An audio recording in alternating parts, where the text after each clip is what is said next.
नमस्कार, मेरा नाम है वैद्य अपूर्व त्रिपाठी। स्त्री, धात्री या माता, ये वो शब्द है जो हर संतान पैदा होते ही वो स्पर्श है जो महसूस करते हैं। लेकिन कई बार स्त्रियों को कई समस्याओं का भी सामना करना पड़ सकता है। आज हमारे बीच वो शख्सियत है जिनके बारे में मुझे बताना, मुझे लगता है कि मेरे शब्दों की तौहीन होगी या मैम के बारे में मैं बोलना मुझे समझ में नहीं आ रहा कि मैं क्या इस विषय में बोल पाऊँगा। आज हमारे बीच हैं ममता मैम, उडुपी से, एसडीएम कॉलेज ऑफ उडुपी से। मैम नमस्कार, स्वागत है आपका इस पॉडकास्ट में। कैसे हैं मैम आप?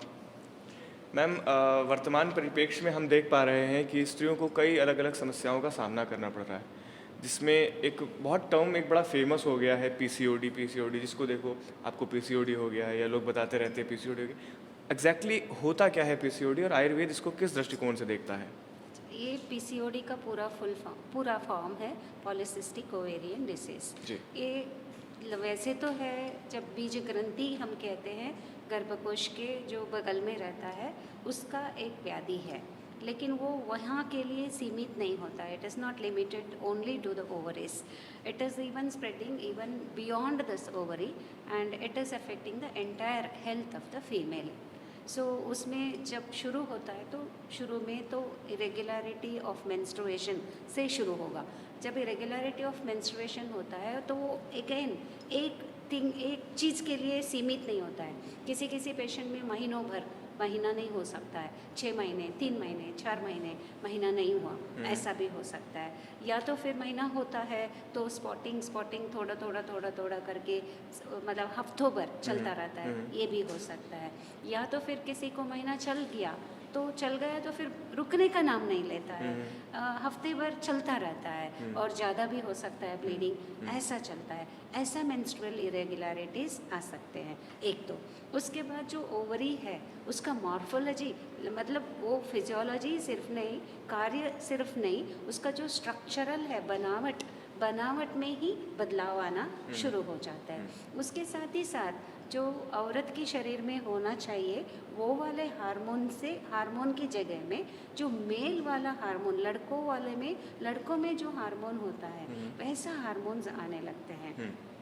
जब ये लड़के वाले हार्मोन लड़कियों के शरीर में आने लगता है नेचुरली, तो लड़कों में जो होता है वो लड़कियों के शरीर में, जैसे मूंछ आ गया, दाढ़ी आ गया, और जो बाल्डिंग होता है, हेयर लॉस, एलोपेशिया होता है, ऐसे सब फीचर्स आने लगते हैं। उसके साथ साथ एक्ने, मतलब जो फेस के ऊपर आते हैं वो आने लगते हैं। या तो फिर एक्ैंथोसिस नाइग्रिकेंसर, जो नेक के पीछे, नेप ऑफ द नेक के पीछे नीचे से कालापन वो आने लगता है। बहुत ज़्यादा मोटापा हो सकता है औरत के शरीर में।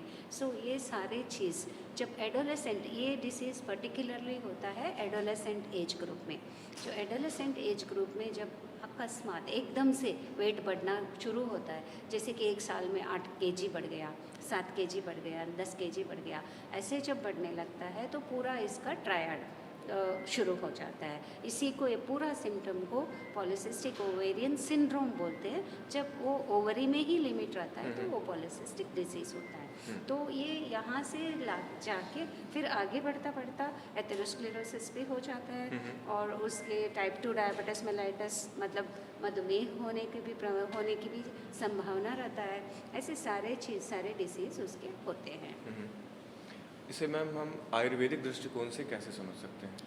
तो आयुर्वेद में तो ऐसा है, कोई एक डिसीज़ जो है वो पॉलीसिस्टिक ओवेरियन डिसीज़ का लक्षण से बहुत ज़्यादा साम्यता ऐसे नहीं कह सकते हैं, लेकिन काश्यप संहिता के जातहरणिनी में जो बताया है, वृथा पुष्पम तो या नारी, ऐसा जो वृथा पुष्प दिखते हैं तो स्थूल लोमश गंडा, उसका स्थूल लोमश गंड होते हैं, मतलब बाल आ जाते हैं और मोटापा बढ़ता है। और ऐसे स्त्री जो पुष्पग्नि जातहरिणी बताया है उसका लक्षण इसका पीसीओडी से ज़्यादातर मिलता है। उसके अलावा जब हम स्थौल्य को लेते हैं, स्थौल्य is very elaborately explained in the classical text of Ayurveda. जो स्थौल्य के लक्षण बताए हैं वो सारे चीज़ एग्जैक्टली ये जो पॉलीसिस्टिक ओवेरियन डिसीज़ है उसमें भी हमको देखा जाता है। जो क्लैब्य है, जो दौर्बल्य है, श्रम है, शुक्रहानि सब है, वो सभी उसमें दिखता है। उसके अलावा जो संतर्पणोत्तर व्याधि, उसमें भी इसका उल्लेख हम कर सकते हैं। उसके साथ बहुदोषावस्था, उसमें भी है।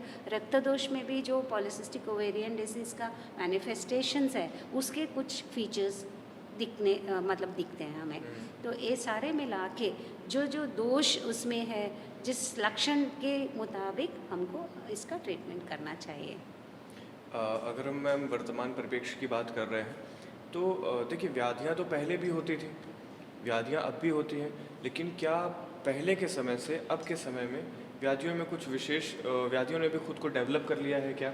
ये ऐसा बार बार जो रीकरेंस की बात आती है कि पीसीओडी बार बार रीकरेंस हो जाता है, ठीक नहीं होता, इसके विषय में क्या कहेंगे ये आप? पॉलीसिस्टिक ओवेरियन डिसीज़ जो है उसका सबसे पहले रेफरेंस हमें 1935 में मिला है। बस 1935 में किसी ने स्टेइन लेवेंथल सिंड्रोम करके इसको नाम दिया और इसको पहली बार ऑब्जर्व करके इसको नाम से इसको बताया। उसके बाद लगभग 2000 तक पूरा 50 के ऊपर साल में शायद इसके ऊपर 2000 तक पेपर पब्लिश हुए थे और उसके ज़्यादा चर्चा नहीं हुआ करते थे। क्योंकि मुझे याद है जब मैं पीजी कर रही थी 93 to 96 इन बनारस, तभी भी हमको मुश्किल से हम सोचते थे कि हमें काश एक केस देखने मिल जाए, ऐसे हमारे मन करता था। लेकिन अभी मैं ओपीडी में जाती हूँ तो अभी मुझे लगता है कि काश मुझे कोई भी पेशेंट ना आए, एडोलेसेंट गर्ल विद पीसीओडी आज ना आए मुझे, ऐसा मेरा मतलब दुआ निकलता है। इतना ज़्यादा उसका इंसिडेंसेस बढ़ रहा है आजकल। और ग्लोबल पर्सपेक्टिव में अगर हम देखते हैं तो ग्लोबल पर्सपेक्टिव में भी ये ज़्यादा है। शायद इंडिया में इसका इंसिडेंस मुझे लगता है कुछ ज़्यादा ही है, क्योंकि हम लोग सब भोजन प्रिय है।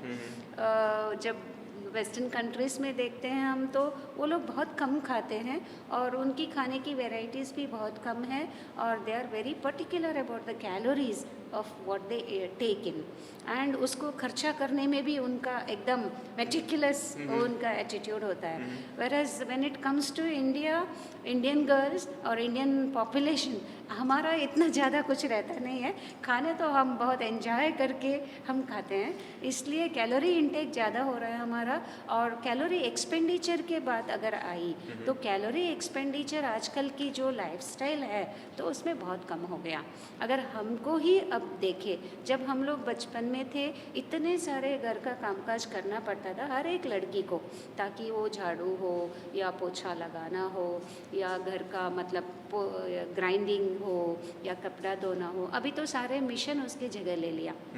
तो जो बेसिक एक्सरसाइज होना चाहिए हर पर्सन को, वो एक्सरसाइज ही नहीं हो रहा है। और स्कूल के लिए हम मतलब मैलों तक चलते थे, 2 मील किसी ने चल दिया, किसी ने 1 किलोमीटर से आ रहा है कोई ऐसा। अभी तो घर से पाँव बाहर रखो तो बस आ गया, बस से नीचे उतरो तो घर, तो ऐसी हालत है। और पढ़ाई के सिर अलावा कुछ और काम करते ही नहीं हैं बच्चे जो पढ़ने वाले हैं। तो physical exercise has come to bare minimum. अगर करते भी है तो वो जिम में जाके करते हैं। तो जिम वाला exercise is not an ideal exercise for the adolescent age group. जो एडोलेसेंट एज ग्रुप है उनके लिए एक्सरसाइज प्रोडक्टिव होना चाहिए। It should not be just for exercise. जो प्रोडक्टिविटी को बढ़ाता है, उससे कोई प्रोडक्टिविटी होता है, ऐसा वाला एक्सरसाइज एडोलेसेंट एज ग्रुप करना चाहिए, ताकि जब बड़ों बूढ़ों की बात आती है तो उनके लिए वॉकिंग जो सिंपल एक्सरसाइज है वो वॉकिंग करना चाहिए। क्योंकि वो बहुत ज़्यादा झुक नहीं सकते हैं, बहुत ज़्यादा मतलब नीचे जाके काम नहीं कर सकते हैं। ऐसे जो बदलाव आई है लाइफस्टाइल में, इसके वजह से अगर हम बात करते हैं कि खाने की, तो खाने में भी बहुत ज़्यादा बदलाव आया है। जो पहले घर का खाना, बनाया खाना ही लोग खाते थे, आजकल तो हर घर में स्विगी जोमेटो आना कॉमन सी बात हो गया। और पिज़्ज़ा बर्गर, इसके बिना तो बच्चों की कुछ चलती ही नहीं है गाड़ी, ऐसी हालत आ गया है। जो पिष्टान्न आयुर्वेद में कहा गया है, जो बेकरी के आइटम्स के लिए, तो वो सब खाने से तो उसका कैलोरी ज़्यादा है। उसमें जो हम चीज़ वगैरह डालते हैं शायद वो एकदम पिछलता है, स्निग्ध है, गुरु है। तो इन चीज़ों के वजह से जो ये पीसीओडी जो है बहुत ज़्यादा, उसके ऊपर से स्ट्रेस, हम लोग भी शायद स्कूल में जाया करते थे, हम लोग भी पढ़ा करते थे, हम लोगों को भी होमवर्क वगैरह होता था, फिर भी ये स्ट्रेस वाली चीज़ इतना मैग्नीफाइड नहीं था। लेकिन आजकल अगर एलकेजी जाने वाले बच्चे को देखो तो भी उसको भी स्ट्रेस हो रहा है। तो ये स्ट्रेस भी तो एक फैक्टर हो सकता है। और जो नेचुरल चीज़ उगते थे तो ज़्यादा नेचुरल तरह से उसको उगाया जाता था। अभी तो हर एक चीज़ में आर्टिफिशियल हार्मोन्स आ रहा है, हर एक चीज़ में आर्टिफिशियल कुछ पेस्टिसाइड। पहले तो गौमूत्र सबसे बड़ा पेस्टिसाइड होता था और मैन्योर भी होता था।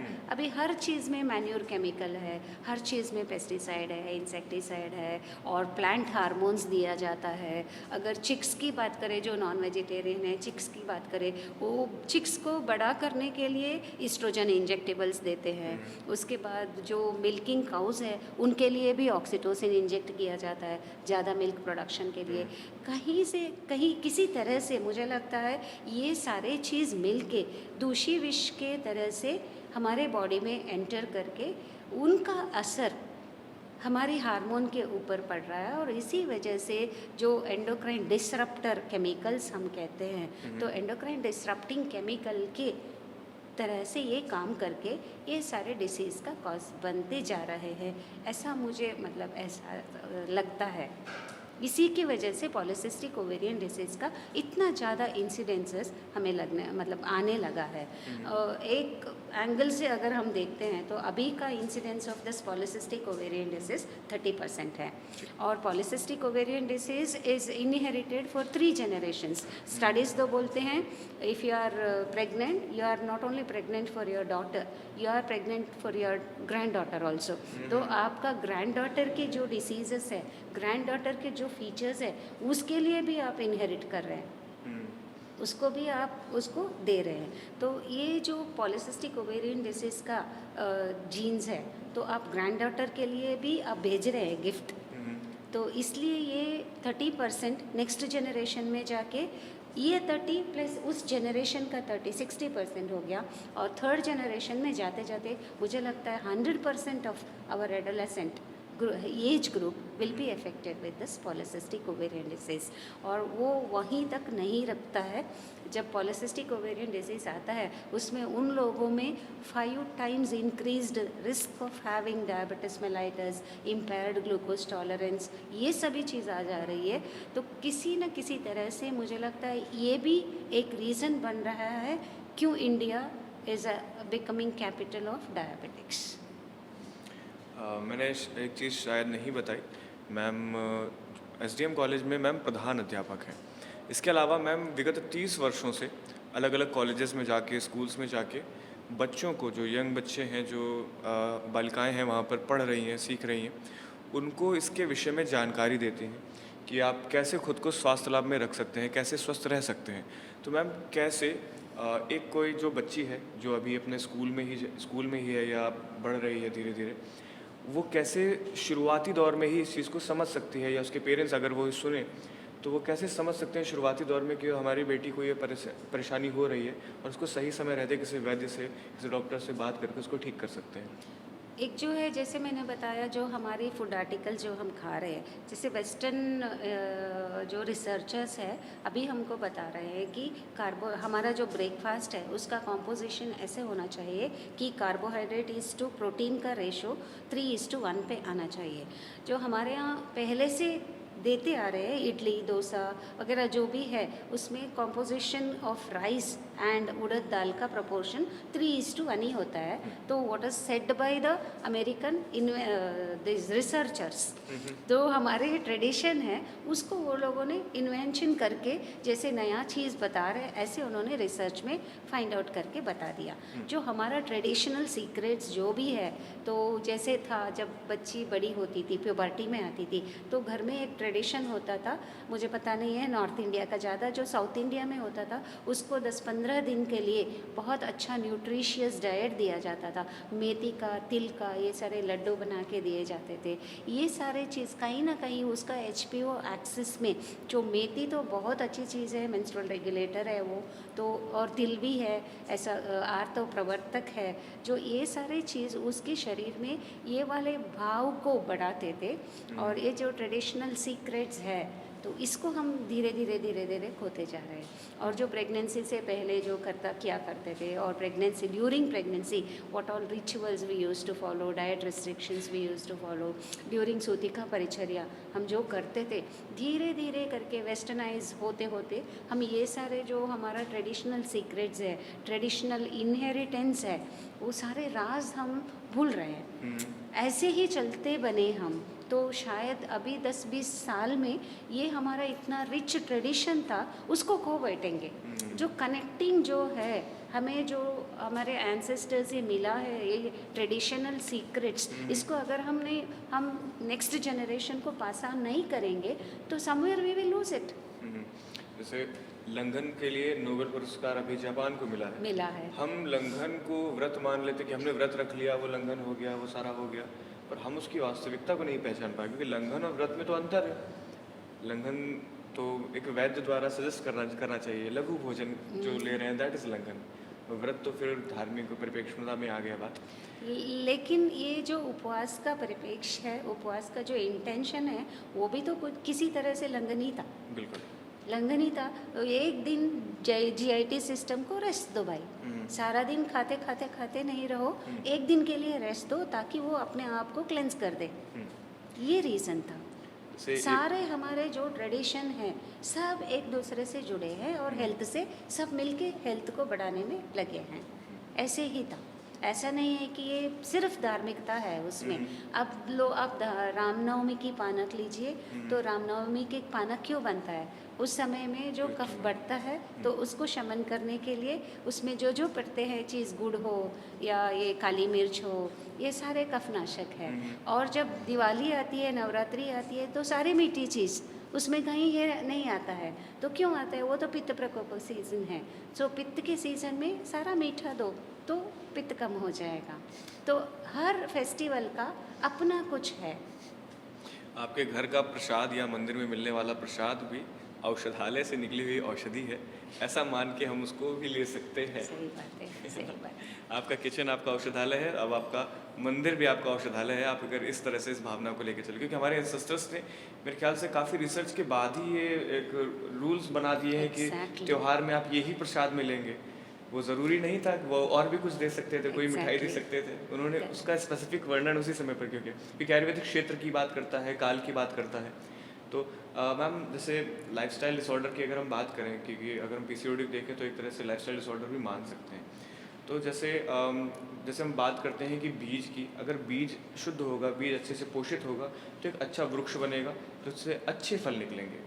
तो क्या जो वर्तमान परिप्रेक्ष्य में लगातार परेशानियां हो रही हैं, लाइफस्टाइल डिसऑर्डर्स हैं, लोगों का हेक्टिक स्केड्यूल है, लोग रात में नींद नहीं पूरी हो रही है, बिस्तर में पहुंचने के बाद भी लोग लगभग 2 घंटे तक फ़ोन में हैं और टाइम पर खाना तो खा ही नहीं रहे हैं, जो एक बायो क्लॉक होती है वो पूरी बिगड़ी हुई है। क्या ये सारी जो अगली संतति आने वाली हैं उनमें भी परेशानियां क्रिएट करती हैं लगातार? डेफिनेटली इसी बात को तो हमने डिस्कस किया है। 3 जनरेशन तक ये जो हम करते जा रहे हैं, रात्रि जागरण और दिवा स्वप्न, दिन में सोना और रात को जगे रहना, ये तो 3 जनरेशन तक हमारी बीज को बिगड़ने वाला ही है। इसलिए हमारे इसमें शास्त्र में कहा गया है कि षोडश संस्कार, वो षोडश संस्कार की पहला संस्कार ही गर्भाधान संस्कार था। तो वो मतलब अपने आप में करना था, उसके लिए कोई धूमधाम नहीं बनता है, उसके लिए कोई सेलिब्रेशन नहीं होता है, इसलिए किसी ने उसको अभी मान्यता ही नहीं दिया है। बाकी का सब सीमंतोन्नयन हो या उसके बाद का नामकरण हो, उसके बाद को सारे विवाह हो, इतना धूमधाम से मनाया जाता है ये गर्भाधान संस्कार को छोड़ के। अगर गर्भाधान संस्कार जैसे कहा है पूरा शोधन करके उसके बाद 3 महीने तक थोड़ा सिलेबस में रह के और 1 महीने तक जो आग्नेय गुणवर्धक और शुक्रवर्धक आहार विहार करते हुए हम रहेंगे, तो शुक्र और बीज अपना जो भी लिया हुआ रसज भाव से या सात्विज भाव से जो भी हमने गलती इम्बाइब किया है, उसमें खराबियाँ इम्बाइब किया है, वो सबसे रिलीव होके शुद्ध हो जाएंगे। जब वो शुद्ध बीज से गर्भ बनता है और क्षेत्र शुद्धि इन्हीं शोधन के द्वारा हो जाएगा, अंबु भी शुद्ध हो जाएगा और ऋतु भी शुद्ध हो जाएगा। जो ये सब करने के बाद अगर गर्भधारण होता है और जिस तरह से आयुर्वेद में गर्भिणी अवस्था का परिचर्या बताया गया है, चाहे वो व्रत लेना है या रसायन को लेना है, वो सिर्फ आयरन कैल्शियम सप्लीमेंटेशन बिल्कुल भी नहीं है। जो गर्भिणी परिचर्या आयुर्वेद का है वो सिर्फ आयरन कैल्शियम सप्लीमेंटेशन नहीं है। अगर हम आयुर्वेद की गर्भिणी परिचर्या करते हैं तो बच्चों के ब्रेन से लेकर उनकी इम्यूनिटी तक बहुत ज़्यादा असर पड़ता है, क्योंकि हम देखते हैं हमारे यहाँ तो ये कहावत है, एसटीएम के born children are very like naughty, intelligent, very active इसलिए होते हैं क्योंकि हम पहले महीने से उनको, दूसरा महीने से हम उनको घृत पिलाते हैं, अलग अलग महीने में अलग अलग घृत को हम बना के देते हैं। और ओवरऑल अगर देखा जाएगा तो इंसिडेंसेस ऑफ नॉर्मल डिलीवरी भी बहुत ज़्यादा है। तो गर्भिणी परिचर्या के द्वारा भी हम इन बच्चों की क्वालिटीज़ में बदलाव ला सकते हैं, और जो इनहेरिटेंस हो रहा है, जो दोष हम अगले जनरेशन को दे रहे हैं आज के परिप्रेक्ष्य में हमारे खाना पीना या लाइफस्टाइल के माध्यम से, उसको हम डेफिनेटली कम कर सकते हैं। मतलब मैम कुल मिला के बात वही है कि हम गार्डनिंग भी अगर कर रहे होते हैं तो पहले से अच्छे से मिट्टी की सफाई करते हैं, सारा कुछ करते हैं, फिर प्लांटेशन करते हैं डेफिनेटली। और हम सबसे जीवन के जो प्लांटेशन वो भी 100 साल जीने वाला, हाँ 100 साल तक चलने वाले, उसके लिए हम एक्सीडेंटल प्रेगनेंसी ज़्यादा गलती होती है, वो हम जो आयुर्वेद में प्लान था गर्भाधान प्री प्लान होता था, उस पर काम करें। जो सारी चीज़ें हैं जिस पर हमारी जो चर्चा हुई, जिस पर मैम विगत 30 वर्षों से बच्चों को बता रही है, उसके लिए लगातार आप भी कोशिश करें। अगर कुछ भी प्रश्न होते हैं आप पूछ सकते हैं बाद में। देखिए चीज़ें हमें समझनी होगी कि जो जीवन का मूल है हमें उसको किस तरह से सुधारना है, उसको किस तरह से मैनेज करने की ज़रूरत है। तो मैम इस विषय में एक लास्ट में अगर हम अंत में एक कोई कीवर्ड आप देना चाहें जो नवीन वैद्य हैं या जो हमारे लिसनर्स हैं जो सामान्य हैं सुन रहे हैं, कि कुछ ऐसी चीज़ें जिनको करनी चाहिए कि उनको स्वास्थ्य लाभ मिलता रहे आयुर्वेद की सहायता से और वो आगे बढ़ते रहें स्वस्थ जीवन जी। जो आयुर्वेद के पहले की लाइफस्टाइल जो था, इंडियन लाइफस्टाइल था, जो इंडियन ट्रेडिशन था, वो सबसे ज़्यादा हेल्थ से जुड़ी हुई थी। चाहे वो ट्रेडिशन के नाम से दिया गया हो, चाहे वो आयुर्वेद के नाम से दिया गया हो, उसको अगर हम पालन करते हैं, उसको अगर हम आगे बढ़ाते हैं, तभी आयुर्वेद का तभी हमारे इंडिया का आगे आने वाला जनरेशन का हेल्थ बन सकता है। बस सिंपली अगर हम वेस्टर्नाइज्ड लाइफस्टाइल को फॉलो करने से definitely we will become victim of all metabolic disorders which are not finding any solution in the world. Thank you so much ma'am इस सेशन के लिए। मुझे लगता है बहुत से बच्चों के मन में जो प्रश्न हैं या बहुत से माता पिता के मन में जो प्रश्न हैं वो अब दूर होंगे, और हमें एक नवीन जो संतति की बात आई है, जो एक बहुत बड़ा टॉपिक मैम ने किया है कि गर्भाधान, उस पर हम बात करेंगे। नवीन वैद्य ध्यान रखें इस बात को, अपने ज़्यादा से ज़्यादा पेशेंट्स पर उनको ये बताएं। ये एक सोशल अवेयरनेस होनी चाहिए कि आप जब इतना लंबा जीवन जो होने वाला है उसकी शुरुआत ही अगर आप अच्छी कर देंगे तो बाकी का जीवन भी सफल होगा, स्वस्थ होगा। नमस्कार, thank you so much ma'am. नमस्ते।